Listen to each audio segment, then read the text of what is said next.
Salut chers amis, n'oubliez pas la devise de notre chaîne.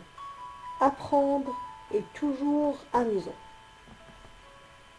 On va continuer notre analyse de l'énonciation et on va parler de la modalisation comme j'ai déjà annoncé dans la vidéo précédente. Voilà les parties constituantes de notre leçon d'aujourd'hui. Toujours dans le cadre de l'énonciation, on va voir qu'est-ce que ça veut dire la modalisation, quels sont les modalisateurs, comment varier les modalisateurs et finalement, quels sont les types de modalisation. Et comme d'habitude, on va faire ensemble un petit exercice. Comme toute leçon, on commence par la définition. La modalisation sert à nuancer son discours par rapport à son destinataire. C'est l'ensemble des moyens par lesquels l'énonciateur ou le locuteur nuance et précise sa relation avec ce qu'il dit. Ça veut dire qu'il prend position dans son énoncé. Regardez l'exemple. Elle a eu un accident. On va commencer par un énoncé objectif. Pour modaliser, on va le transformer en un énoncé subjectif. Alors, on peut dire, elle a eu certainement un accident. Celui qui part, bien sûr, il a ajouté une notion de certitude. Ou on peut ajouter une notion de doute. Lorsque je dis, il se peut qu'il ait eu un accident. Ou je peux émettre un jugement. Lorsque je dis, il a eu un grave accident. Voilà les modalisateurs que vous pouvez utiliser.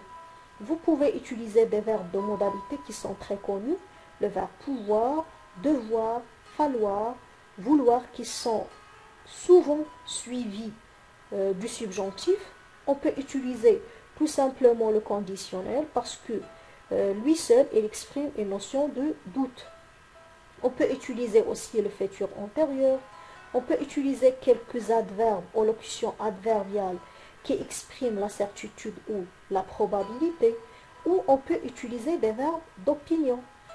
Finalement, on peut utiliser des adjectifs qui expriment une nuance améliorative ou une notion péjorative. Vous savez bien que j'aime toujours dans les leçons schématisées parce que ça facilite bien sûr la leçon. Remarquez avec moi le schéma suivant. Aujourd'hui, on a vu la modalisation. Ça veut dire comment nuancer ou prendre position dans un énoncé.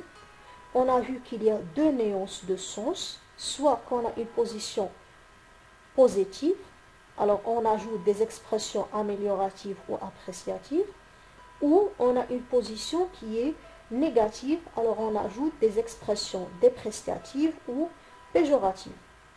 Lorsque je dis c'est un bon film, ça veut dire que j'ai une position qui est positive. Mais lorsque je dis le film est vraiment mauvais, j'exprime une position qui est péjorative. On va voir maintenant les moyens. Alors on peut bien sûr utiliser des verbes d'opinion, des expressions de certitude ou de doute. On peut utiliser des adjectifs ou des adverbes. On peut utiliser aussi des suffixes ou des préfixes. Lorsque je dis votre intervention était extraordinaire. Lorsque je dis ce tableau est jaunasse. Alors les préfixes et les suffixes aussi sont des modalisateurs. Alors on va valider la leçon d'aujourd'hui. Dans l'exercice qu'on va faire maintenant, vous allez essayer de relever les moyens de modalisation et de déterminer leur nature. Regardez ces énoncés. Alors on va commencer par le premier énoncé. Je ne me suis apparemment pas fait bien comprendre. On va souligner l'adverbe apparemment et bien. L'énonciateur essaye de faire comprendre à son interlocuteur que le message ne passe vraiment pas bien. Alors il a utilisé deux adverbes. Deuxième énoncé, il se serait produit un accident sur l'autoroute. Alors on va souligner le conditionnel qui introduit une notion de doute. Troisième énoncé, cet endroit est vraiment merveilleux. Alors, on va souligner l'adverbe vraiment et l'adjectif merveilleux. vous avez ici une nuance qui est méliorative. Quatrième énoncé, ils ont vécu dans un abominable taudis. On a utilisé l'adjectif abominable pour exprimer une notion qui est péjorative. Dans cet énoncé, je vais attirer votre attention sur un moyen qu'on n'a pas mentionné dans la leçon, c'est la ponctuation. Alors regardez, vous avez la phrase exclamative, alors vous avez l'adjectif nul et vous avez le préfixe archi nul. Ça veut dire que l'énonciateur n'a vraiment pas aimé le film. Alors on a trois moyens, l'adjectif, le préfixe et la ponctuation.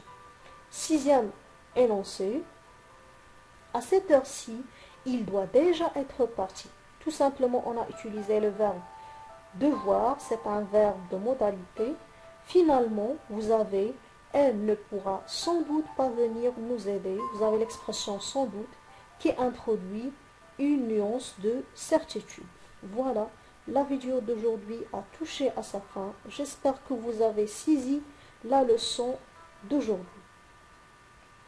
Je vous laisse, à bientôt.